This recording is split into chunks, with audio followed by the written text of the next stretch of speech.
And welcome everyone to this week of Texas 4A high school baseball, and we're talking about the road to the playoffs. I'm your host, Chad Parma, and today we're going to be getting into a little bit of Region 4 and Class 4A Texas high school baseball. This is April 4th, 2022, and I'm just going to quickly go over the new state rankings that came out today via Texas high school baseball. And relatively unchanged at the top: Sinton, Boerne, Corpus Christi, Calallen, Argyle, and Texarkana, Pleasant Grove 1 through 5. But what I wanted to really get into at this point is a breakdown by the regions in the rankings. Now, these are just rankings. This doesn't tell you everything, but this is based on what people think teams are doing this year. And if you break them down here, as I show you, there's the top 25. There's actually 26, as Pleasanton and Needville came in with a tie for 25th today. But in Region 1 in Class 4A, you only have 2 teams in the top 25. You have 6 in Region 2, 8 in Region 3, and you have a whopping 10 in Region 4, including the number 1, 2, and 3 teams, Sinton, Boerne, and Corpus Christi, Calallen. So Region 4 looks like it's going to be a monster to come out of. Not only do you have the top 3 teams, but you have 10 of the top 26 teams in state coming out of that region. And this is going to be a tough region to come out. And I'm not saying that the winner is going to come out of Region 4. Obviously, there's some other good teams in Regions 1, 2, and 3. But from top to bottom, Region 4 is very, very tough. And we're going to kind of break it down here as we're going to go through each district.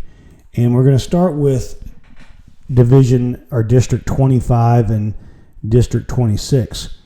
In District 25, it's going to be a battle between Needville and Sweeney right now.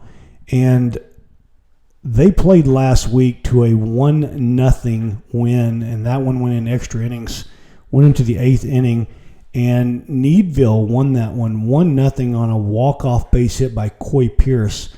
So these two have to meet again, and it looks like they're going to be 1 and 2, and the remaining 2 spots looks like that'll be a battle there between Brazosport, Columbia, and Stafford. In District 26, you can see that they have the top team in Sinton, and it really isn't very close after that. The next closest team is Rockport Fulton, who's 5-1. Their only one loss coming to Sinton, and that was a 12-1 defeat. So Sinton looks to be the class of that, and rightfully so, as they are the number 1 team in state.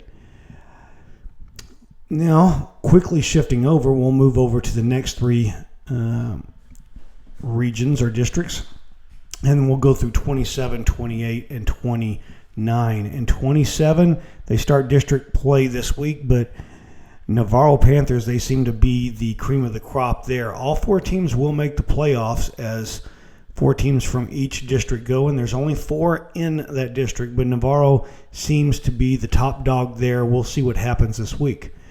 Then we get to 28 4A, and this could be a very interesting district. Boerne is the class. They're number 2 in the state, but they just lost for the year. Cole Phillips, it's something I mentioned. He's their number 1 pitcher, committed to Arkansas and throws upper 90s, was considered to be possibly a number 1 draft pick in the MLB upcoming draft, but he is going to have surgery, and he announced that last week, and so Boerne is without them. Nonetheless, they still are a very good team. And then you have last year's district winner, Canyon Lake, who split with Wimberley this past week. Both of those teams at 1-1 in Fredericksburg, and Davenport 1-1. We'll see how good Davenport is this week as they get 2 games against Boerne, and maybe this district will start to shake out a little bit.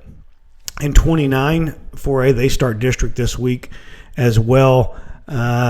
This could be a battle among all these teams, but all of these teams will go to the playoffs, as there's only 4 teams in this district. But Pleasanton has been playing very good baseball, cracked into the top 25 this week. They're 14-5-1 on the year. They look to be the cream of the crop there and in District 29. Now we'll switch over quickly now to the 3 remaining districts in Region 4, and we'll start with District 30, which this one appears to be wide open. Once again, only 4 teams. All teams will make the playoffs, but it looks like that's going to be between Uvalde and Pearsall. We'll see how that shakes out. Uvalde got their first win last week. We'll see what happens. Then moving over to District 31. This one generally going to come down between 3 teams. Corpus Christi, Calallen, number 3 in state. You have Robstown, which is state ranked, and Corpus Christi, Toledo, Midway, also ranked. Corpus Christi, Calallen got the big win over Robstown 2-1, so they hold that advantage, and they get to play Toledo, Midway this week. We'll see what happens. And they'll have a showdown with Robstown again on April 12th. Now, something interesting in that Robstown game, Justin Lampkin did not pitch in that game for Calallen. They still were able to be the victors. So we'll see. He may be able to throw in that second game against Robstown. It'll probably depend on where they are looking and where they're seated there going into that game.